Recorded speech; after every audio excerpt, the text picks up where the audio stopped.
Welcome to Keep It Humane, the podcast, where we talk about animal control, shelters, and animal welfare, and the people doing the work. With your hosts, Ashley Bishop. And sometimes Ashley Bishop. And Daniel Ettinger, helping people help animals. Welcome back for part 2 of our conversation with Kim Alboum. If you missed part 1, be sure to check it out first. Today we're answering the question Kim asked us last week, diving deeper into bullying and animal welfare, responding to your questions, and even seeing what AI has to say about this topic. Let's jump back into this conversation.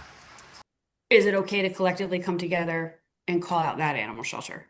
Like, No. where do we, like, right? So where do we draw the line, and how do we do that?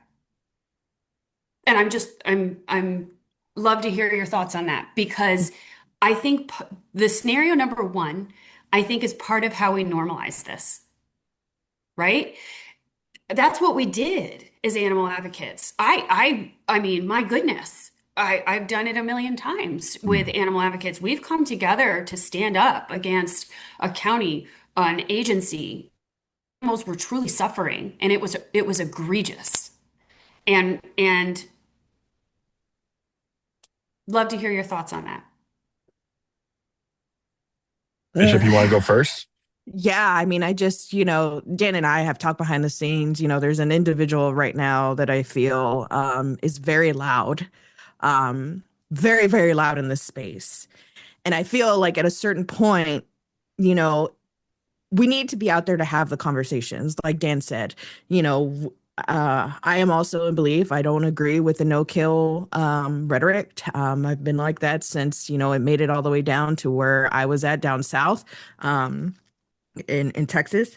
But it's like nobody's willing to have a conversation. And when they start to have a conversation, they start gaining traction, and then they just start being loud.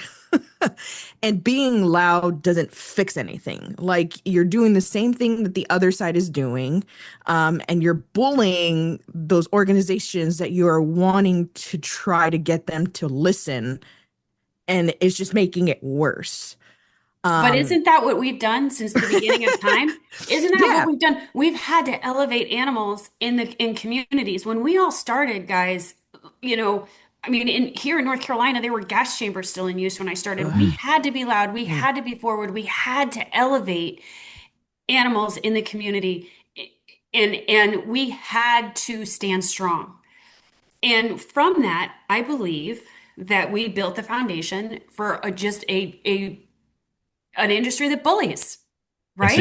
It's even before that. So those that listen to the show regularly know I'm somewhat of a history aficionado when it comes to animal welfare. So I'll take you back to 1869 with a man by the name of Henry Berg, who started the ASPCA. There's a great book called A Traitor to His Species, written about Mr. Berg and how he was bullied nonstop by the community because they felt like he put animals before humans. And so I think culturally it has just been ingrained to think that it's okay to make the animal shelters basically the redheaded stepchild, that we don't deserve the support that we truly need. What bothers me the most about it all, I guess, and I don't know, I hope we see significant change in my lifetime. I don't know if that's true. I'm watching right now. It's actually kind of hard to watch because part of it is, and I'm not going to name names, but part of it is this person's own issue. But I'm watching somebody melt away in this industry and essentially leave the country because they want no more, because they have been ostracized so much. And I mean, it's a two-way street, right? So it's not just one thing. There's multiple things here. We all have to look at ourselves. Yes, 100%. And I do that. I know that like some of the issues that surround me are created. Like, I've created them personally. I get that.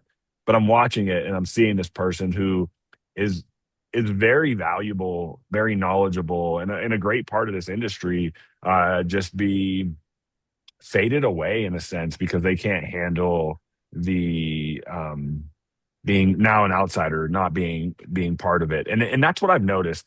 This industry is very cliquey. There's a lot of clubs, and you talked about some really great, Kim, you talked about some really great things like donors or volunteers. I've seen volunteers kind of group together and go after staff members and get them fired. Like I've seen things like this, but we don't talk about it on the same sense that these national organizations feel like they're protected, like they can get away with this, that they have this, we're, we're the cool kids club, and so we can do this because people will listen to us. We have the voice.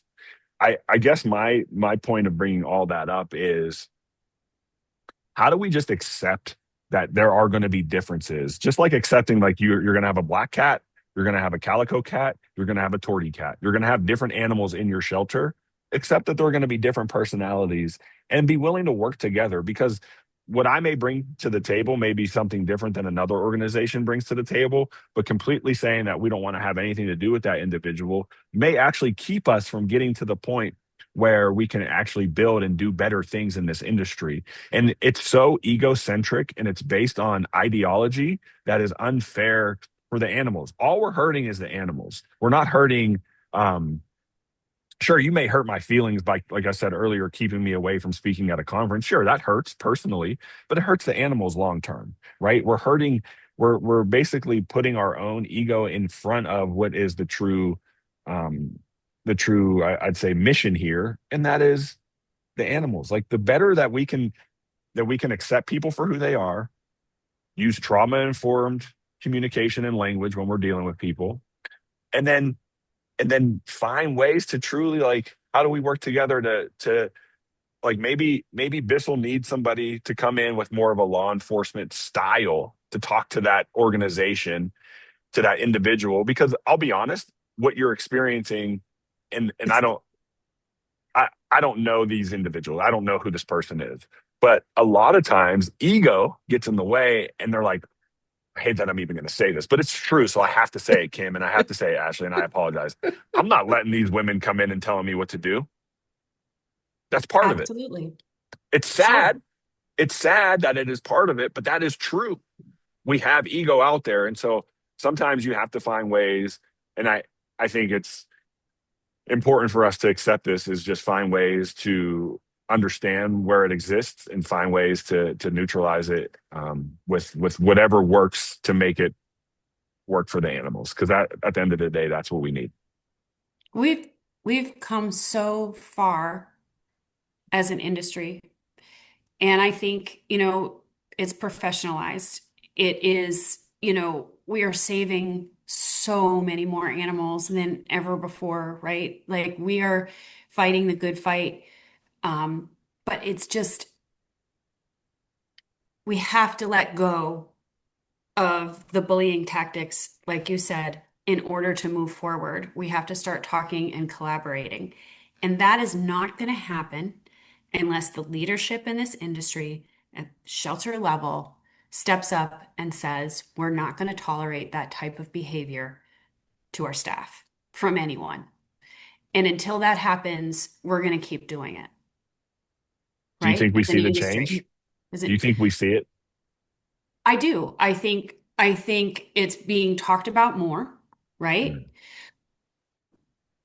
And I think we've come so far as an industry. We have professionalized. We're saving more lives than ever. But that old way of advocacy, that bully technique, that smear campaign, it's still there, and it's everywhere, right? We have to come together as an industry, national groups, shelters, everyone needs to come together and start to say that bullying is just not acceptable. We have to find a way to protect the people in our industry, because if we don't, they can't help pets, and we all want to help pets, and this isn't working. It's just not. If I could tell you all of the stories that I heard from the individuals across the country, you would, it would break your heart. It would absolutely break your heart. One in Puerto Rico, she's being bullied by law enforcement. Law enforcement on a regular basis is coming after this animal shelter in Puerto Rico. It is heartbreaking to hear. National group attacking another shelter that's in Montana, and it's constant. And And I just listening to these people, whether it was text, Facebook message, conversation, something like that happened to me, or, this has been happening to me for months. I mean, it's just like, how can we let this happen to these people? Yeah, I think the three key words is conversation, collaboration, and transparency. I think those are the three things that this whole industry absolutely needs to work on. Because if not, we're not going to get anywhere. And for me, especially in the South, especially in Texas, when people come in and they are angry, I think I've been able to get through a lot of people to sit there and have them understand this is what we're going through on a daily basis. This is what my staff has to go through on a daily basis. Every day we are having to worry about what kind of space we have, who's been here too long, what kind of behavior issues we're having, what are the next 4 trucks that are coming in that possibly have 10 puppies, 6 kittens. We're having to be on our toes all the time. And a lot of people don't, you'll be surprised at how many people don't understand what's going behind closed doors, especially even nowadays with social media and things like that. So I've been able to get through a lot of people with being just completely frank. And, this is what we're going through. This is what we have. This is the resources we have. Would I love to do this? Absolutely. I wouldn't be in this industry if I was here to do X, Y, and Z, on the bad side of things. I wouldn't be here if that was the case. I wouldn't have endured, the 18, 19 years that I've been doing this at this point of, the people and, other people that are supposed to support us, come at us all the time. So I think it's all about really making sure those 3 words hit and it's really done a number for us in our community, conversation, collaboration, and transparency. I love that. Transparency can be amazing for animal shelters when they engage the community. The community knows exactly what's going on. In some communities, transparency has been the key to success and the key to growth. But in other communities, transparency has just been a complete nightmare. Slaughter. Yeah. Right? So and I say this all the time to shelters that are calling due to crisis. We do a lot of crisis work at BISSELL Pet Foundation. I always say transparency with the community. And for some people, that's easy, right? Like, let's talk about it. Let's do the bullet points. Let's get this out. For others, they're terrified. Yeah. They're terrified because of what they've been through, because the volunteers come after them, the donors come after them. It's just, we have to, again, I'm going to say it again. We have to just take away this normalizing of bullying. We have to completely eliminate it. And the only way that we're going to be able to do this is to do it together, because well, you have our support here. Like, that's one thing that I'll say that, I'm grateful for. I think that, what you're doing at Bissell is it's just refreshing to see somebody standing up to what's going on out there, because I'm just a little guy, right? I don't want to speak for the podcast, because I don't want to just put you into this, Ashley. I'm just a little guy when it comes to these type of things, right? Like, I feel like when we have the strength in numbers, maybe people start to listen. And so I'm just so grateful that you exist out there, and not just because of the bullying stuff, but you're doing the work. We support your pet foundation. We think it's a great thing, and just having those resources available. Are you open to taking some questions from the social media world? Sure. Right. Bishop, you want to take the first one? Or some of them aren't questions, so you can skip. I think some of them on there may be just more comments, but if you want to take the first one, feel free. Yeah. So the first one goes, how to handle bullying/slander from other rescues. Another local rescue is constantly, both publicly and privately, campaigning against us, questioning every decision we make, communicating with other rescues, vets, adopters, donors, and about our animals, our finances, and our outcomes. It never ends. The director is polite to our faces and vicious about us everywhere else. We have a good reputation, a spotless shelter, great marketing, thriving and growing programs, and we try so hard not to step on others' toes. We have considered a cease and desist, but I have been told that will likely make it worse. Ignoring or rising above isn't working either. It's hard. We see this all the time. We were just involved in some conversations with a rescue group that was repeatedly attacking the same shelter, right? Like this, and it was the same tactic. In any venue that they could, they were just constantly attacking the shelter. And it's hard because you're right, a cease and desist, you could certainly do that. Would it help? Maybe initially. But there's one thing that I used to do when I was a state director here, and I was getting the worst attacks because of legislation and different things that the organization was doing. What I would do is I would flood our social media for the state in any venue I could find, including the HSUS state page, local other pages with supportive groups. I would flood it with good, right? I would flood it with all the good things that we were doing and what was happening. So while the attack is coming, the information that I'm putting out is incredible day today. 75 advocates came down to the Capitol to talk about puppy mills, and we met with Senator so and so. Or, hey, incredible day today. So and so took a grant to get rid of their gas chamber. Here's a picture of them destroying it at the dump. I would just constantly push it out. And as a small rescue, what I think this group can do is get excited about what you're doing, put it out there, bring the community in for the positive, because eventually that community is going to start defending you against the bully. I love that. I love Mhm. taking it's more of a trauma informed approach. Like you're really looking at just positive, positive, positive. Yep. There's going to be negative in anything we do in life, whether it's at work, home, Mhm. whatever. But if you focus on the negative, then you're going to continue to spiral into that negativity. Just focus on the positive. I love that. And that's probably going to answer this next question, but I want to read it. And at first glance, I was like, does this question even track for what we're asking? But it really does. And Mhm. I have a point to make after it, but I'll read it really quick. I'm sure like many other facilities, our animal care technicians is an entry level for quite a few of our staff members. This is their first job. How do you incorporate building professional development into your leadership style? How do you support and train your staff to be a team, aka not have a workplace continuation of high school with cliques and drama? You want to know That's a how I good do that real question. quick? You Yeah, want to know I how please. I do do. that real quick? So when we interview everybody, we lay it on thick. And then there's one thing that I always say that always kind of like you can see that like light bulb go in their head. I tell them we're a huge dysfunctional family. And this is what I say. We are a huge dysfunctional family because this job is already hard enough. We don't need to be fighting amongst each other. We have to be able to support each other. That's also inside the job and also outside. At all points in time. We deal with a lot of college students. They're away Mm. from home. They don't have anybody who's there for them. If they need help changing a tire, if they're having issues in the middle of the night because, XYZ, we are all there. We're all available. They have my personal number. They have my work phone number. How we end the interview.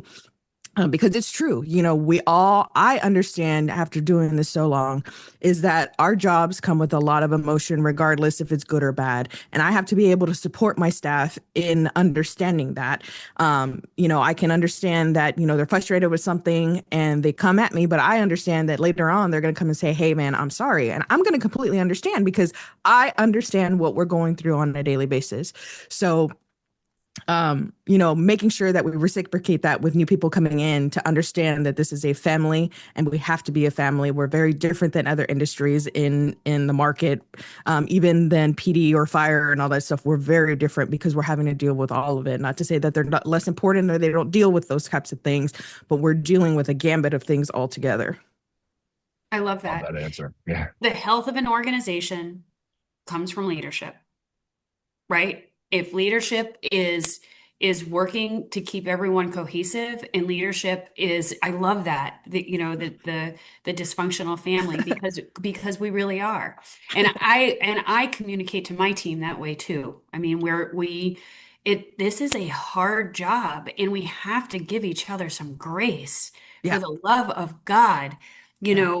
we have got to give each other a minute sometimes. And I think that is so important. And that starts at leadership.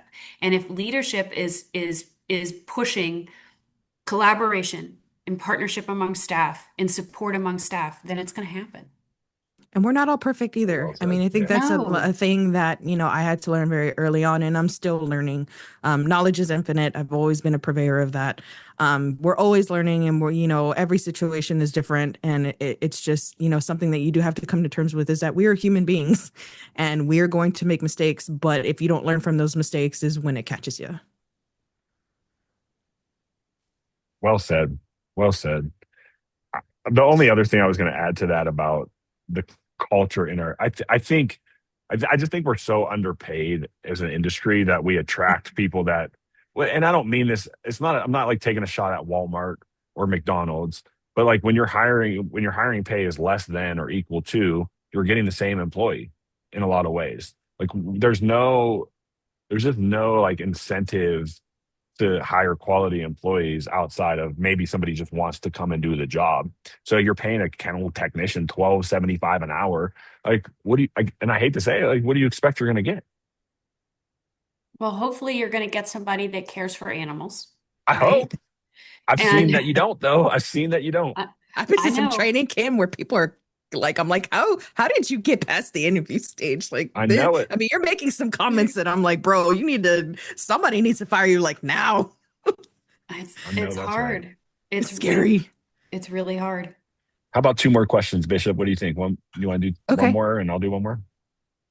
Yeah. Let me take a look at them real quick.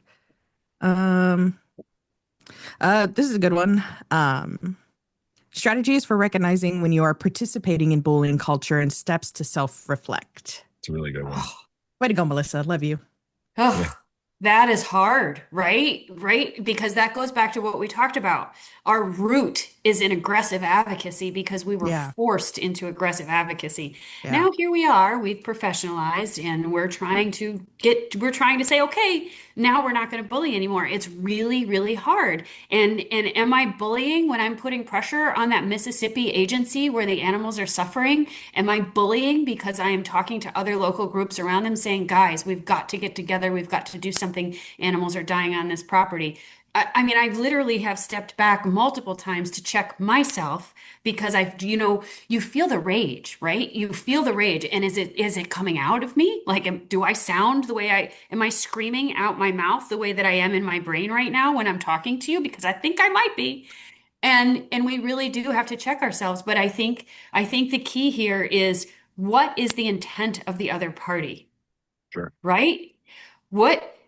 Are they trying their best? Is their policy one that they're doing not out of malice, but because they think it's right? Is it truly hurting animals? If they stopped this, would suffering stop?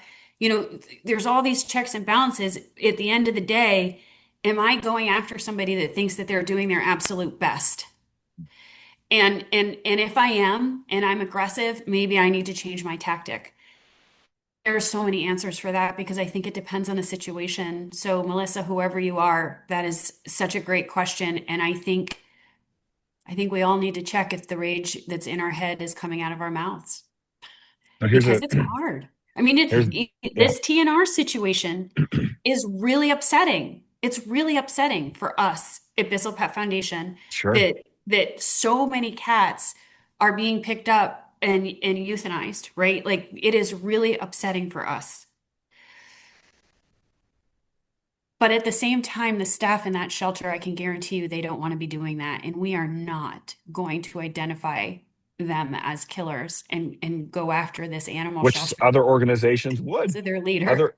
Other organizations would. And it would Not be to the detriment. are. Yeah. And it would be to the detriment of those people that are doing the hard work in there just because one person's decision. It's sad. One of the first things that Kathy said to me when we started talking about this was, I really feel bad for the staff that has to do that. Absolutely. And that is the way that that is how we check ourselves. Who are we hurting? Absolutely. All right, last question. It's kind of in theme, I think, with what we just talked about. And I'm curious what your take is on this. So this is from Linda. When holding unethical rescues and shelters accountable, What is not considered bullying? I worked at a shelter and know the difference between bullying and valid constructive criticism. The difference between the two needs to be explained because people are being bullied into not speaking up when it's absolutely necessary. So did I hear that right in that she's talking about the rescues that are coming after the shelter? So when Both. holding, yeah.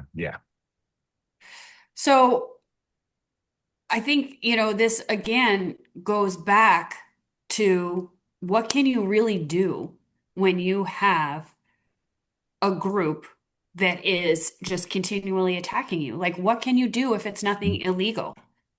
I mean, how do you hold them accountable? I don't, that's hard, right?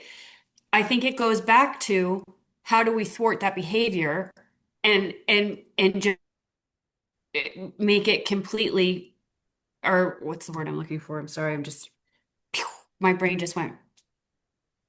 I think when we're dealing with rescue groups that are, relentless in their pursuit like this against a shelter, it goes back to thwarting that message by putting out positive, because there's really, what can you do? If they're not doing anything illegal, what can you do? Can you do a cease and desist? Again, yes.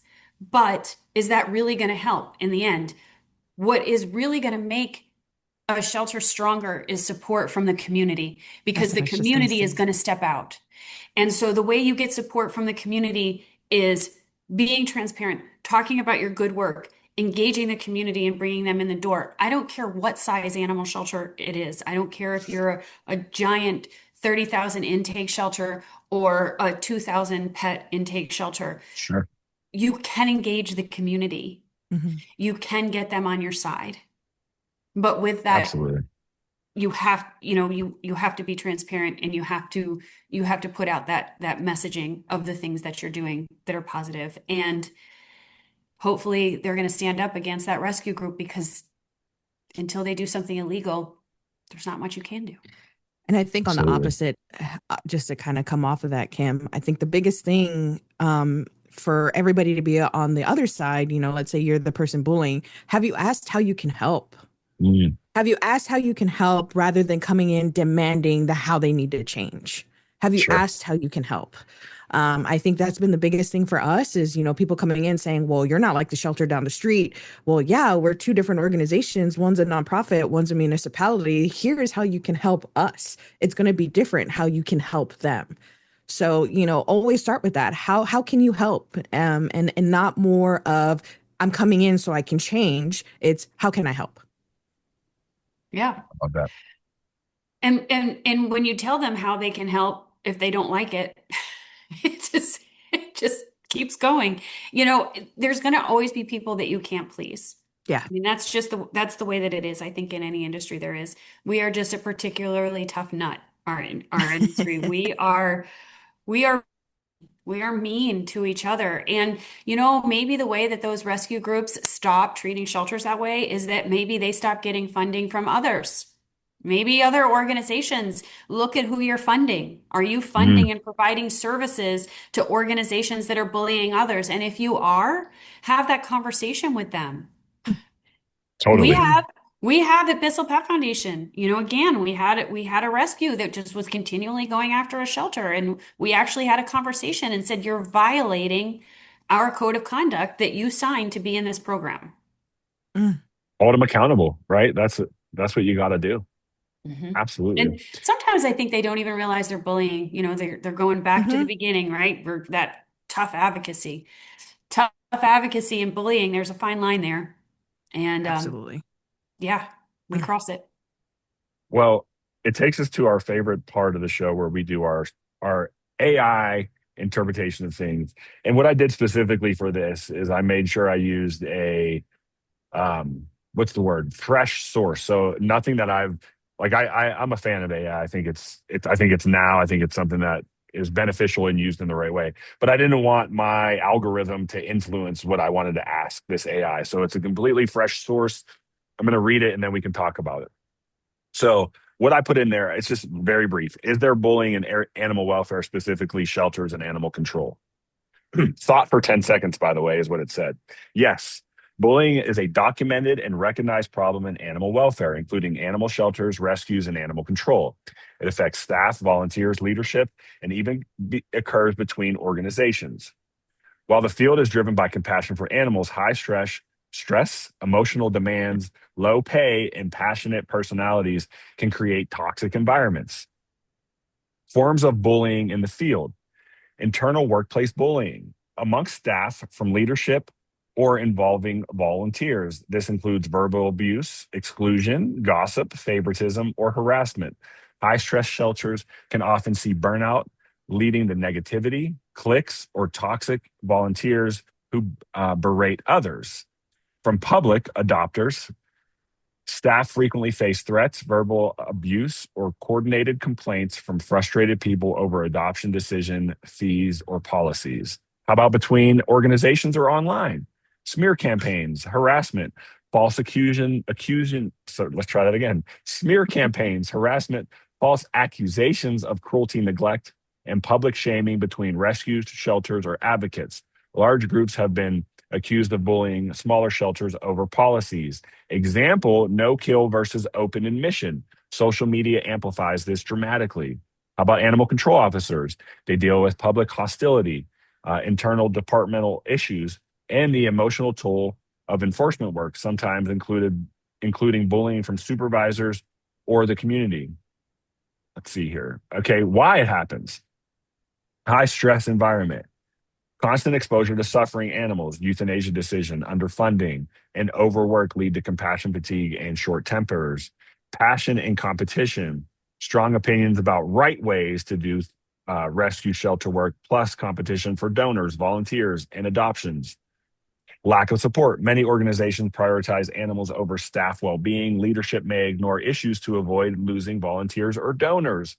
I swear I read your article, Kim. Online amplification. Social media enables anonymous attacks, petitions with false claims, and pile-ons. Almost done. Impacts. Bullying contributes to anxiety, depression, burnout, high turnover, and suicidal thoughts amongst dedicated workers. This ultimately harms animals because experienced staff leave and quality care suffers. Broader context and responses. Articles from organizations like the Association of Animal Welfare Advancement explicitly call out issues to urge leaders to address it through better policies, support victims, and rejecting smear campaigns. Some shelters and rescues promote dogs, not drama. I love that. Or similar mantras to refocus on animals and foster healthier cultures. Individual experience vary. Many places have supportive teams, but it is common enough that it's discussed openly in industries, forums, blogs, and social media groups. If you're experiencing this as staff, volunteer, or adopter, document the incidents. Seek support from leadership and HR when possible. Set boundaries or connect with a broader animal welfare networks for advice. The passion that draws people to this work is a strength, but protecting the humans doing it benefits the animals too. So that's the recap from AI on how it sees bullying in our profession. It's heartbreaking. It really is. It's absolutely heartbreaking. They didn't mention crown fixing. I'm going to bring up crown fixing Oh, again. please. It's in Yes. my blog. So the 2 action items in my blog are: don't hit share.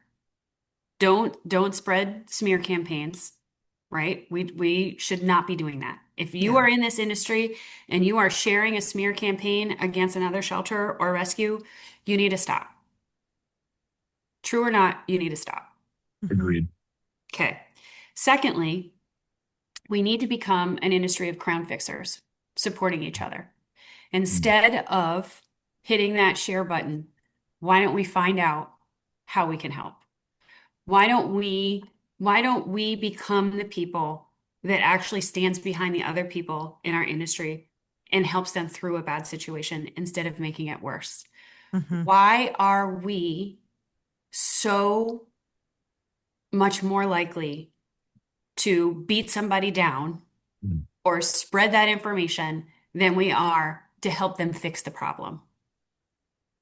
That's what we need to do. We need to be an industry of crown fixers. And that is what I have committed myself to do. I am going to be a crown fixer. And that is who I'm going to be going forward. And I really, the one ask that I have of all of the people listening to this and is join me. Like, let's do this. Let's stand behind each other. Let's move forward in a way where we are fighting to retain staff, fighting to grow staff, and fighting for collaboration instead of beating each other down and competing. Let's Love bring that. each other up. On that note, share this podcast with people to listen to. Let's crown fix it from this avenue. Exactly. Please support. Just build up, man. That's the thing, is just build up people. We're not asking everybody to be friends, but at the end of the day, as long as you're not Stephen Baldwin from Dr. G's podcast, where you're truly abusing animals, like, that's Shouts out one to thing. Dr. G. That's a great, if you haven't seen it or listened to it, go listen to it. It's crazy. She's just a wonderful person in this. She She's is. a wonderful person overall, but in this industry, She's amazing. Unless you're him, like, we can tolerate a lot in this industry unless you're that guy. Like, Yeah. my point is, like, find ways to work together. You don't have to be besties. Like, you don't have to say, like, You don't even have to you know, agree. right. But just, like, that, like, people know that like, you're here to try to help animals. Maybe your way of getting there is a little bit differently, but then try to have that trauma-informed conversation. Hey, it sounds like, you want to do it this way. Would you be willing to listen to just a different viewpoint? Would you be willing to have a different conversation and see if we can get there a different way? Like, just try it that way, but don't go around and just bring somebody down because they don't believe in the terminology, or they don't believe in, like how just to bring it back to what Kim was talking about, just because they don't believe in TNR doesn't mean that they're necessarily bad people. They just need to be, and I like how you said, you're not going to give up, but you're not going to bully. You're going to try to find ways to really educate them. And maybe it's just taking a different approach and showing them that, there are some studies that, yes, it does affect wildlife, but then there's some studies that if we do things the right way, we're going to not create a vacuum effect and bring more cats in to affect wildlife. We're going to nip it in the bud. So, man, I just want to send one of these little heart things. I don't know if I can do that to you and Bissell. Oh, wait, it's going to do it on the screen. Hold on. Did it do it? Wait, 3, 2, 1. Hearts. Oh, there we go. There it is. Sending you hearts. Because I just love what you're doing. I love what you stand for. And I love that you're willing to speak up on something that's so difficult. Yeah, and it's just, you guys are so different. And again, how Dan said, I think BISSELL Foundation is just such a breath of fresh air in this industry. And kudos to you, Kathy, and the entire BISSELL Foundation team for really supporting everybody in this industry, regardless of their thoughts or their practices or whatever. Just making sure that you're fighting for everybody in this space is truly thankful for me and anybody else in this space. Thank you guys for what you're doing. Well, thank you. And thank you guys for what you're doing. I mean, our mission is to support you and meet you where you are and help you help pets. So none of what we this, say none on of this this would be show. possible. Well, we'd love to say it, and we are going to continue to help people. Help animals. And kitty, you babe.